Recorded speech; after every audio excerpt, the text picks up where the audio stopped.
colleagues, Senator Sabi Abdullahi, Niger North.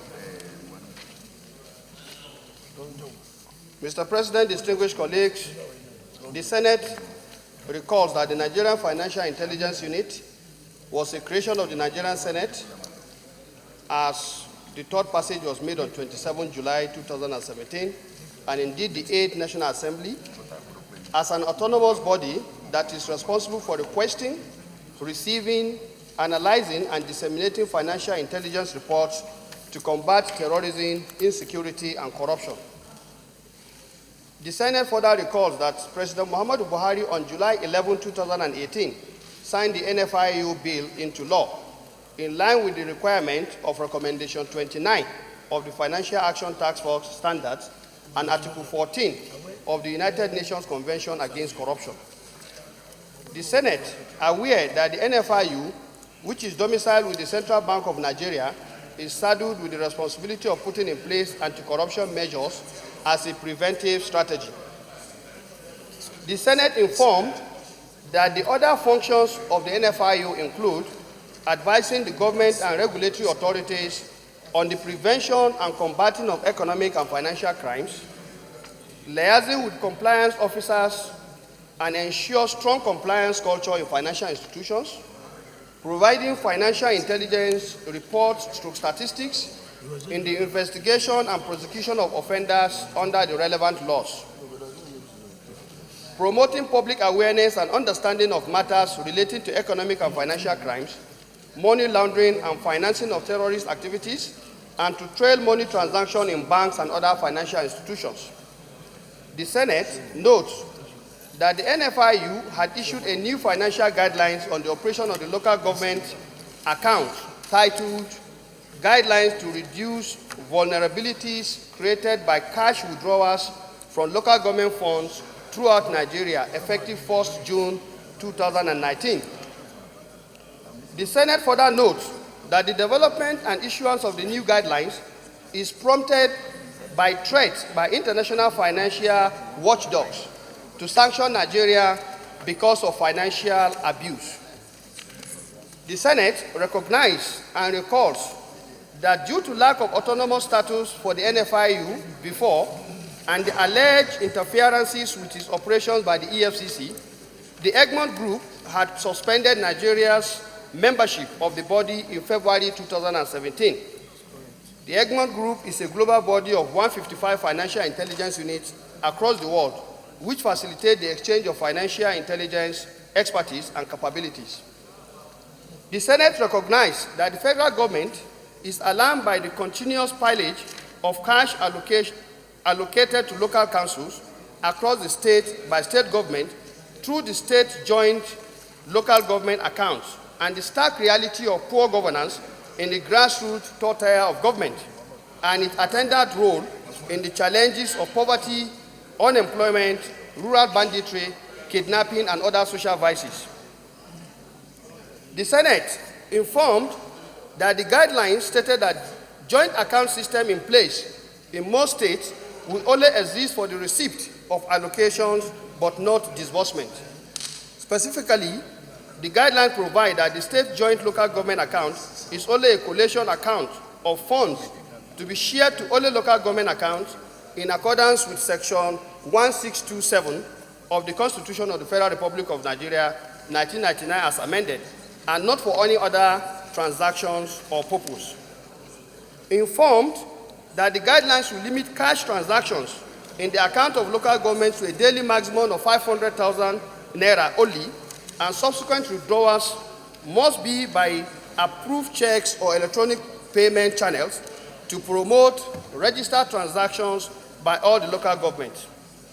The Senate, encouraged by the new reporting requirement on suspicious transactions for terrorism-prone areas and on suspects taken into custody in violent and flashpoint communities to check vices of terrorism, proliferation of small arms, kidnappings, ethnic violence, cattle wrestlings, etc., with the view to providing credible intelligence for law enforcement and national security. The Senate agrees that the NFIU guidelines will reinforce the existence of local government as an independent government established by the Constitution at the grassroots level, with sovereign and elected officials directly from the people and for their protection and welfare. The Senate recognized that the guidelines do not suggest or indicate any changes to the approval limits or threshold of elected council chairmen, elected councillors, or elected governors of the state as originally guaranteed or secured under any law or financial regulations or extant rules. The Senate further agrees that the NFIU guidelines do not serve any purpose other than freeing the financial system from being flooded with cash, which criminals use to escape transparency, accountability, and criminal investigation. Accordingly, the Senate resolves to 1. Urge the NFIU and all financial institutions to support the implementation of the new guidelines with diligence and professionalism. 2. Urge the federal government to urgently fund the operations of the new NFIU so that they can work to earn the confidence and trust of Nigerians and its international partners. 3. Urge the 36 state government to fully support the implementation of the new NFIU guidelines to promote good governance at the local government areas and restore governance at the grassroots levels. 4. Urge the Senate to further support constitutional amendment that will deepen democracy at the local government levels as envisaged in the Nigerian Constitution.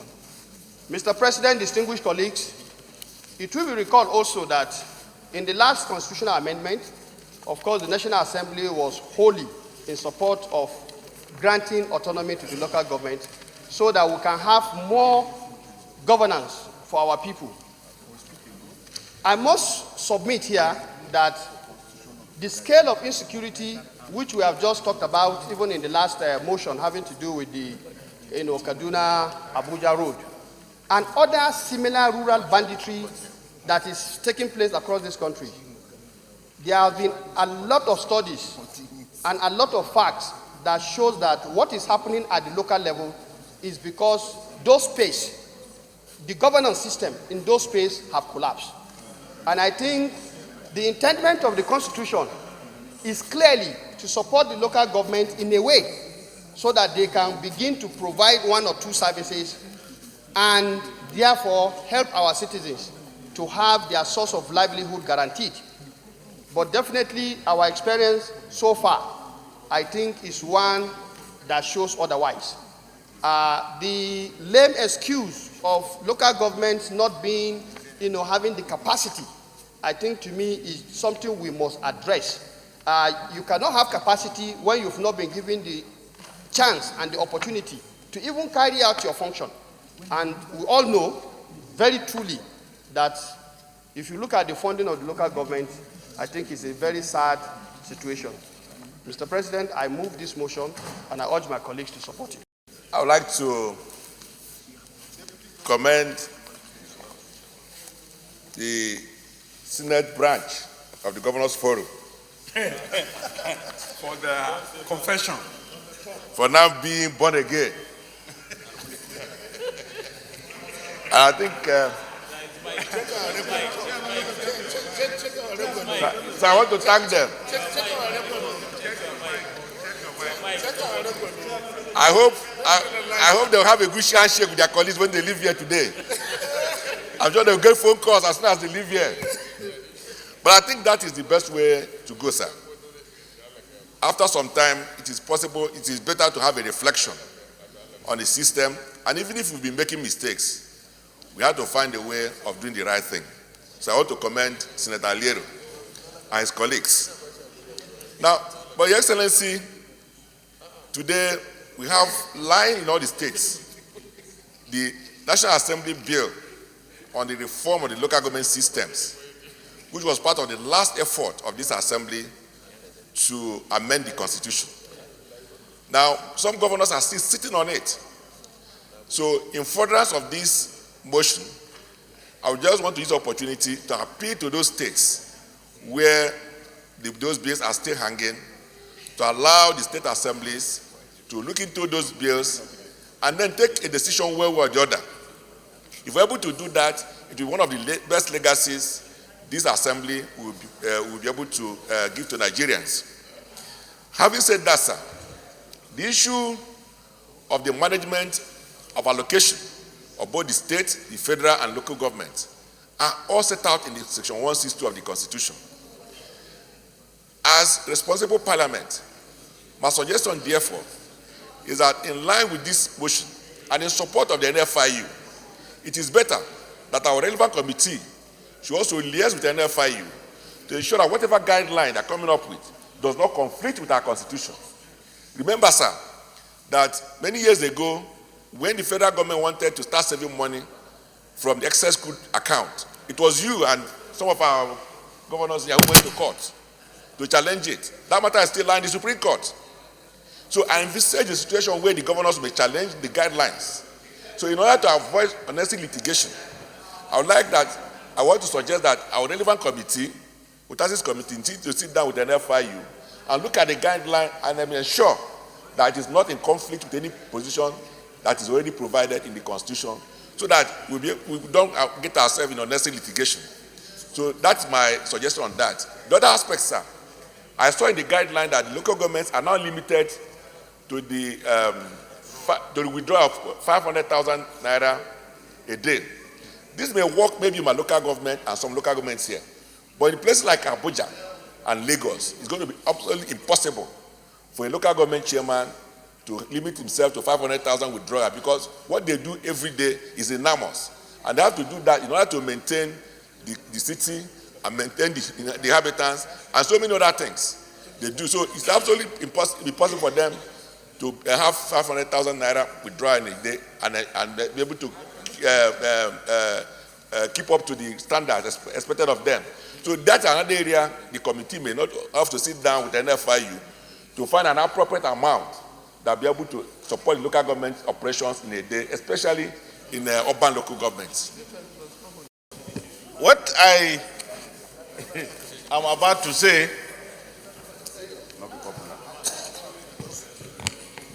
will fall back to this saying that if you dodge away from your responsibilities, you cannot escape the consequences. What is the necessary intendment of the local government joint account by the framers of our Constitution? The idea was that after the Constitution creates a local government system to which can only be recognized by a system of an elected representative, monies were supposed to have been channeled to the joint account so that together with the state government, the challenges of the states collectively will be addressed. Unfortunately, those who had the privilege of becoming governors, with due respect, decided otherwise. Your mic.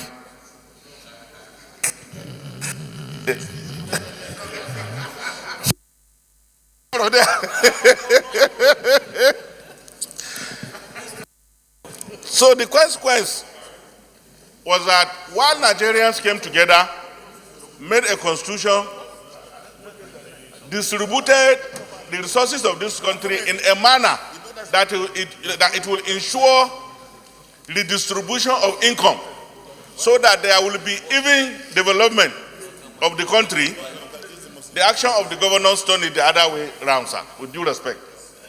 And unfortunately, those who came after them became even worse, because the first set were a little bit patriotic enough to ensure that that intendment was pursued vigorously.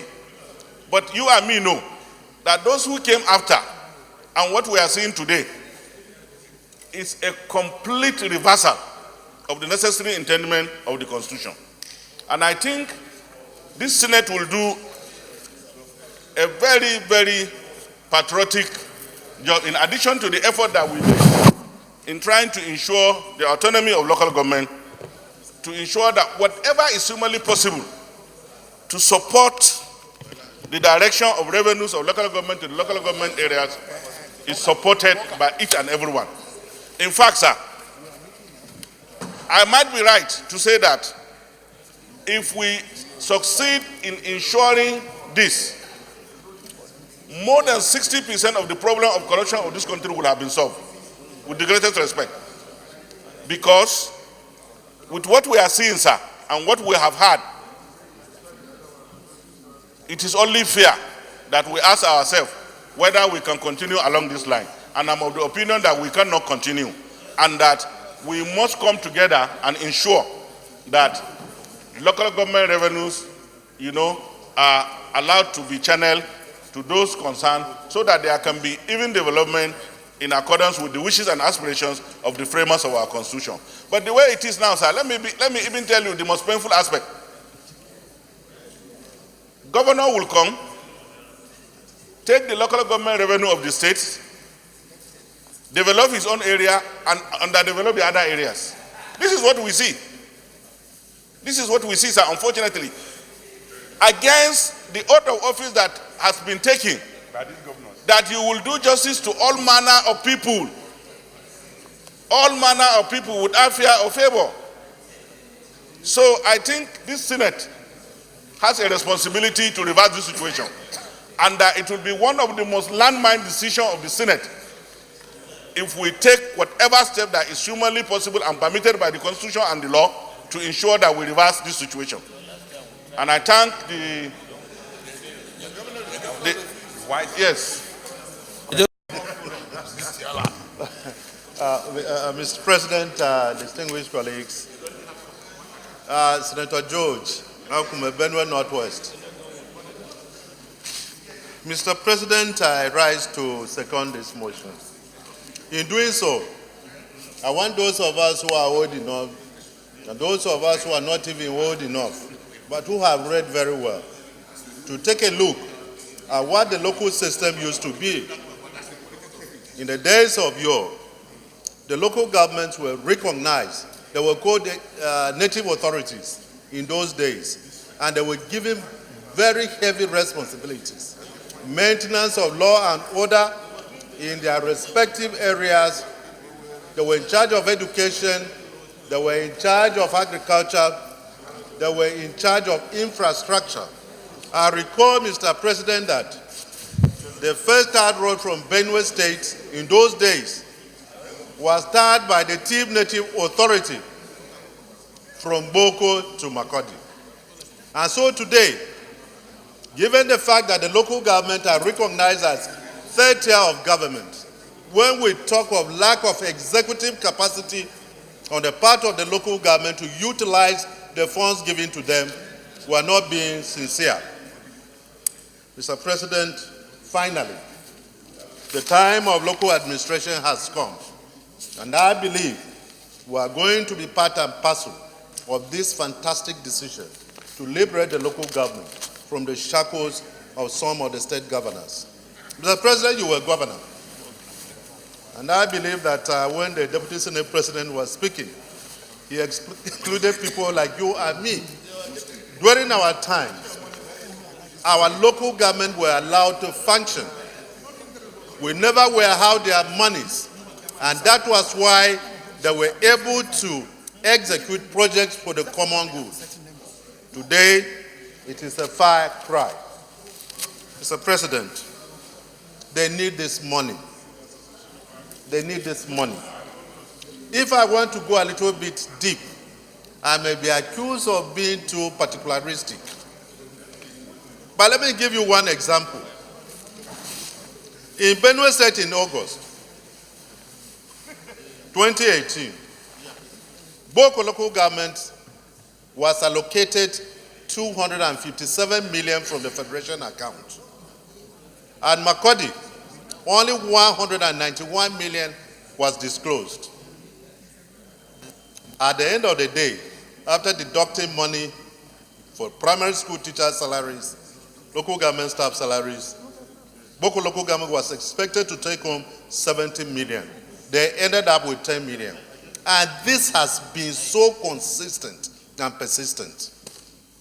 Mr. President, the intentment has been said, pointed out by Nala and DSP, are very appropriate. It's very, very appropriate. Why do we have local governments? They are outposts of development. That intendment has been defeated. Totally defeated. Where are the monies going? No accountability. But I recall what the president said at his inaugural, that he was going to support the total autonomy of the local governments. Not only that, he would also monitor monies going to the local government and how these monies were appropriated.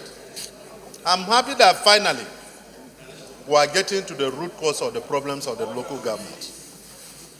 When we talk of the local government withdrawing 500, as spelled out in tentative guidelines, 500,000 per day, and the Deputy Senate President made a talk about it. He made a remark, which is also very important.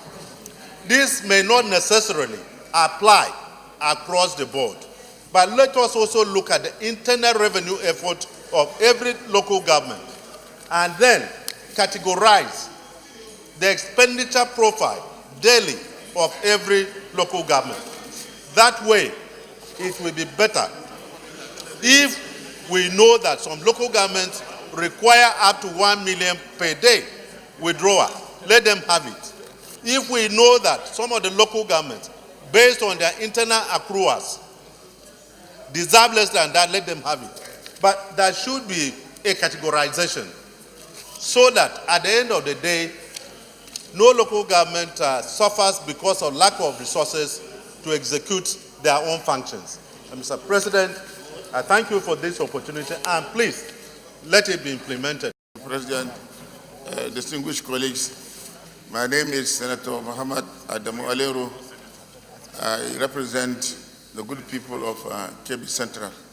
Mr. President, I rise to support this very important motion for two reasons. Number one, the local government today, as they exist, cannot function effectively because they don't have funds. The governors are not giving them the funds that they get from the federation account. Maybe I should go down the memory lane.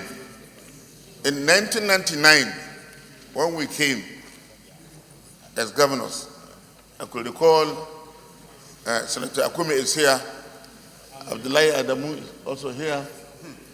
Governors Forum. Who again? Rabi Okonkoso. Most of us. Senator Gaya does not belong to our set. He is our elder. He is our elder. He was governor before us. So I'm talking about 1999. When we came in, the local government were getting their money directly from the federation account. In fact, they only write to us that they want to execute so number of projects. And the Department of Local Government or the Ministry of Local Government, as the case may be, will automatically give approval. Then there came the Federal Ministry of Finance sent a circular that the 1999 Constitution had already provided a provision for local government joint account, where all monies allocated to the local government councils will be channeled, and even 10% of whatever the state generates as revenue will also go into that account, and the total amount will be shared based on the existing revenue allocation formula passed by the State Assembly. And local government councils were functioning effectively. They were able to do whatever they want to do with the money. If you look at the Constitution, there are certain functions the local government are supposed to do, and they are specified. They were able to do those functions. But today, honestly, they are unable to do that because they are financially strangulated. They hardly see any money coming from the federation account. Some of them could not even pay salaries. So I support this motion, and I urge all other senators to also do the same, because it will boost, the financial capacity of the local government, and it will alleviate poverty at the grassroots level. Even the insecurity we are facing today, Mr. President, is due to the pervasive poverty caused by the inability of the local government to do certain functions. So this motion is very important, and the NFIU had done the right thing, and we should support it. Thank you, Mr. President. Who contest local government elections and not just saying, if I attend secondary school, I can be chairman of local government. And some go and fake even attending secondary school, they have no idea. If it were talking of secondary school of our days, then you can talk of people going to proper secondary schools. But the secondary school of these days, when people cannot speak one good sentence of English, you are sending them as local government chairman and local government. And so, if local government autonomy is going to be pursued in the amendment of the Constitution, then let us look at the qualification of people who contest to go to be local government chairman and councillors, so that there are people who can handle resources of that magnitude to be able to run the local government. And lastly, I would want to suggest that this Senate or the National Assembly must come up with a way of supervising this funding when they get to the local governments. Otherwise, we have seen a situation where at the time the local governments were virtually in control of their funds, and there were many months teachers were not, primary school teachers were not paid, and yet these monies were going to them. These are some of the problems that you find going on with fundings going into the local government. So I move that we withdraw this motion and let a proper constitutional amendment be put in place, so that, well, you may say no, but the truth, the fact is the fact that the local government as they are now cannot really control this amount of monies and use them judiciously when they get into their house. Thank you. Mr. President, my colleagues, I want to thank you very much for this opportunity. I see that all along, attention has been given to former governors, civilians. But as military governor, we did quite a lot also. Honestly, this motion is a good one. I'm happy that the person who raised the motion has been seeing what we've been going through. The local governments are suffering. It's not only the local government, even the governors. Anytime a new governor comes in, he dissolves the local government structure, whether it's due or not. Plateau, for instance, Plateau State, for 3 years, the governor dissolved all the local government. Then what happened to the money? He was keeping the money. Because when you set up a small committee, it's only 5 people, the chairman, the caretaker, with about 4 others. That is all. And yet, a local government that has about 20 wards, that means 20 councillors and some other people, the whole money is held by the governor. We have to do something if we want the local government to work. Thank you very much. Let me thank Senator Sabi for this very, very important motion that really addresses 2 things. First of all, as we all talked about, the local government administration, which has been an issue of great concern. For some of us have had the opportunity to be governors and also being legislators. I think it's clear that, like everything else, a few bad eggs also tend to give the whole system a bad name in this area. And I think apart from all this, there must be a kind of interface between National Assembly and the governors to let them understand the need to finally allow these local governments to have their autonomy. I think it's important because it's clearly that this is affecting local government administration. So I hope that the state assemblies will be able to make the necessary amendment, but it will require some kind of working with the governors to really allow this to happen. And I think it's time the governors allow it to happen. We have tried something for a long time. It's not working. And I think it is better to also try the full autonomy of the local governments and see how that works.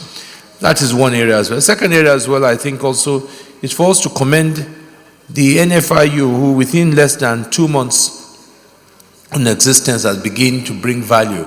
And also, I think also, again, to me, things like this give me great happiness for these colleagues and ourselves, because this is a creation of the Senate, particular National Assembly, pushing through to see the establishment of NFIU unit, and the benefits of it we're beginning to see. Because if you all remember when we started this process, again, the Senate, it was a lot of courage in pushing it through. And the benefit we are seeing both in the private sector and now with the international community now lifting suspension, Nigeria being upgraded, and now we're beginning to see the value even in local and state administration. So we want to commend the NFIU to continue along these lines to ensure that we have more transparent way of administrating at all levels. I thank Senator Sabi for that. And the committee on anti-corruption and state and local government, we must find a way of monitoring to see that this really does happen. It's important. And let all financial institutions, let all of us agree that we will follow these guidelines and give local government a chance to be autonomous. Thank you so much.